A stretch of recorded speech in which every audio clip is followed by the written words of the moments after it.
Let's pick up where we finished the last video and have a reminder of what we're looking at right here. So we're talking about a couple different phenomenon. One thing we're talking about with our red arrow and our blue arrow is what is an electrochemical gradient? What does that mean? And then the other thing we're talking about is we're actually talking about direct opening of the channels versus indirect. And we're talking about something called an excitatory postsynaptic potential. In this case, a rapid excitatory postsynaptic potential. Now, let's first of all go back and review what did we mean by the electrochemical gradient. Well, again, if we break the word down, then basically we're saying what are the forces either pulling something into a cell or driving something out of a cell, and how would we compare the electrochemical gradient for sodium to the electrochemical gradient for potassium. And again, what we see is I have two forces driving sodium in. That's why my arrow is bigger, because it is a bigger gradient. And the two forces, the electrical force is the fact that we are negatively charged on the inside of a membrane compared to the outside. So if that's a positive ion, it's attracted to that negative charge. And the fact that diffusion says we go from a high concentration to a lower concentration. Therefore, sodium's always wanting to move in the cells because we have so much of it outside of our cells. Now, we have the two forces, same two forces working on potassium, but they're working on it in a different way. We still have the chemical gradient of the electrochemical gradient, which means that I have a lot of potassium inside wanting to move outside. That's diffusion. But the electrical gradient is really what is slowing that down and making this overall electrochemical gradient smaller than this. And the fact is, where I had two forces bringing this inside, I have one force prohibiting as much potassium from leaving, and that would be the electrical gradient. And what that means is, due to that negative charge on the inside, that the potassium is not attracted to the outside as much because that negative force here is keeping it attracted inside. Now, the chemical force overcomes the electrical force. Therefore, I'm still going to get some potassium leaving, not just staying in, but that's two forces opposing each other. Therefore, the flow of potassium out of a cell is lessened. Whereas I always have a lot more sodium going into a cell because I have two forces bringing it in. Now, our voltage for our resting membrane potential is always negative 70, and the reason why it's around negative 65 to negative 70, why it's negative on the inside, is because I have a lot of potassium channels, and again, not the chemically gated channels like we see here, but the leak channels. I have a lot of potassium leak channels, so I constantly have potassium with the ability to leak out. Well, if I'm already negatively charged and then I have more positive leaking out all the time, then that means that I'm going to maintain that negative charge as a resting membrane potential. I have very few, even though I have some, I have very few leak channels for sodium to just leak in. But instead, sodium rushes in when I open up a doorway for it by either using my key to open up the doorway or by opening it up due to a voltage change. Okay, now let's get back and let's start talking about the excitatory postsynaptic potentials. And again, then we'll talk about the difference between the direct versus the indirect, opening of the doorways. So excitatory means that obviously what we're wanting to do is excite the cell and reach threshold, so this cell will then send the action potential and release neurotransmitters to another neuron or another cell.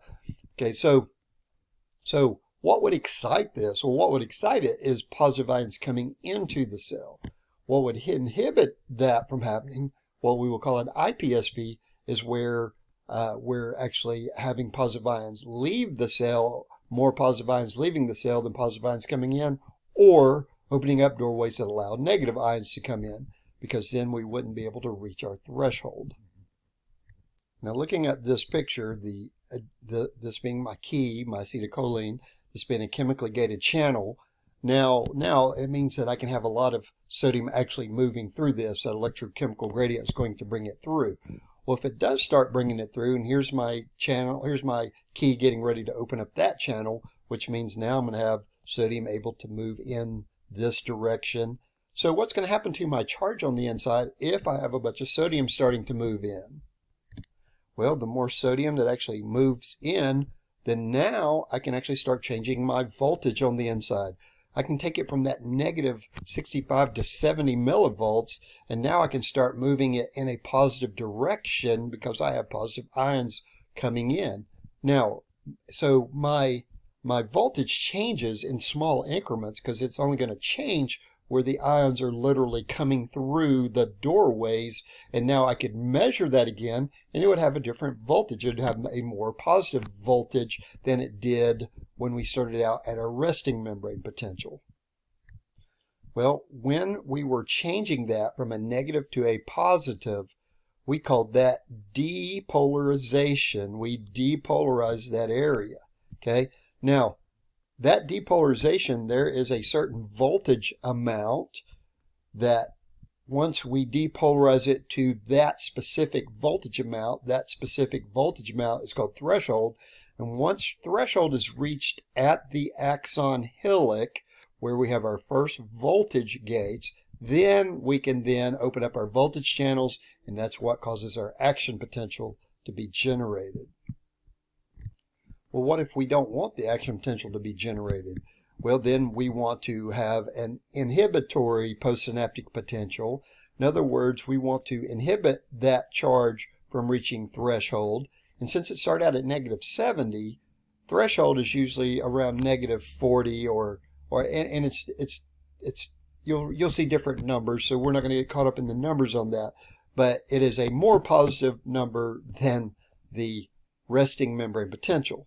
So if I have something like GABA that opens up chloride channels, we know chloride is negatively charged. So if I allow chloride to go through this, then I am actually going to be inhibiting this cell and preventing it from reaching threshold.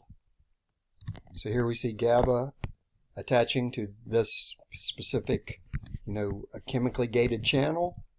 Chloride's going to start going in, and our charge is going to stay negative and even become more negative. If it becomes more negative than our resting membrane potential, we actually call that hyperpolarization. So after our negative ions went in this case chloride, notice how even though we started out at negative, now we're even more negative than we started. So we not only depolarized it, we hyperpolarized it. So, and when I say not only depolarize it, I'm referring back to when we turned it positive with our positive ions. But in this case, we're not turning it positive, we're making it more negative. Because I have to turn it positive to depolarize it. And if I depolarize it to threshold, I elicit the action potential. But here, this is an inhibitory neurotransmitter. It causes negative ions to go through, so I'm actually making it more negative. Therefore, I'm preventing it from reaching or generating an action potential. I'm preventing it from reaching threshold. Therefore, if I don't reach threshold, I will not open up the voltage channels. Therefore, I cannot generate the action potential, the nerve impulse. Okay, now let's go back to what we meant by direct versus indirect chemically gated channels. And by direct, what we meant was that when the neurotransmitter, went to the keyhole, it opened up the channel immediately, and ions was able to go through. So I always like to say it's like when you stick your key in the door and you open up the door and you immediately walk through. But indirect means that even though the neurotransmitter goes to the doorway, it doesn't automatically open up a doorway for the ion to either go in or go out. But instead, it actually causes a series of events. It activates some enzymes. It causes phosphorylation of some things, and it actually triggers a series of events that eventually opens up the ion channel. By the way, norepinephrine, it can be considered a neurotransmitter. It can also be considered a hormone. It's according to where it's released. If it's released in the blood, it's a hormone. If it's released at a synapse, then it's a neurotransmitter. But hormones, many hormones do this very event in what we call a fixed membrane receptor hormone reaction, hormone mechanism, and we'll talk about that next semester. So what we're looking at here will also be used next semester. It's just we'll talk about it being used as a hormone, not necessarily as a neurotransmitter. But right now, what we're doing is we're trying to say, okay, what's the difference in a direct versus an indirect reaction on an ion channel? And again, if it were a direct reaction, the hormone would go directly to it, open up, the ion would flow through that protein. But in indirect, it's kind of like if you're going to CIA headquarters and say you just got a job there, then they probably, they did a background check, and maybe they give you a badge, and maybe you drive up to a gate and you show your badge to the gate, and then they call in and they go through a series of events before they eventually allow you inside.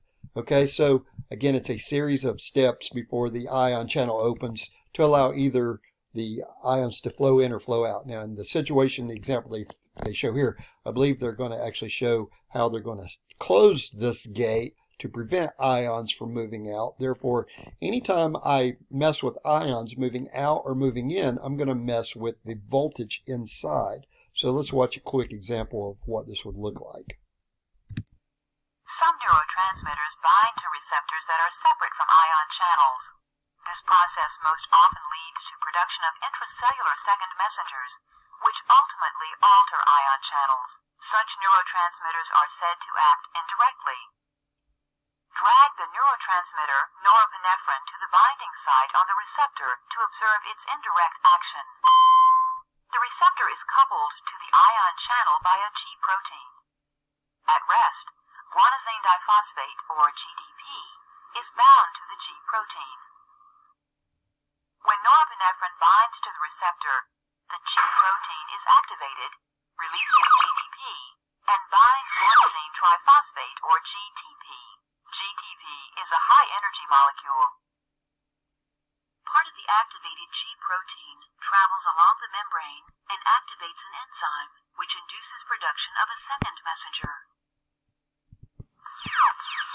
The neurotransmitter is the first messenger.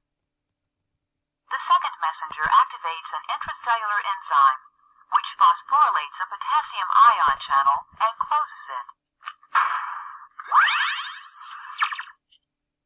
In the resting neuron, movement of potassium out of the cell acts to hyperpolarize the cell. Closing these channels results in the membrane potential becoming less negative and depolarizing the cell.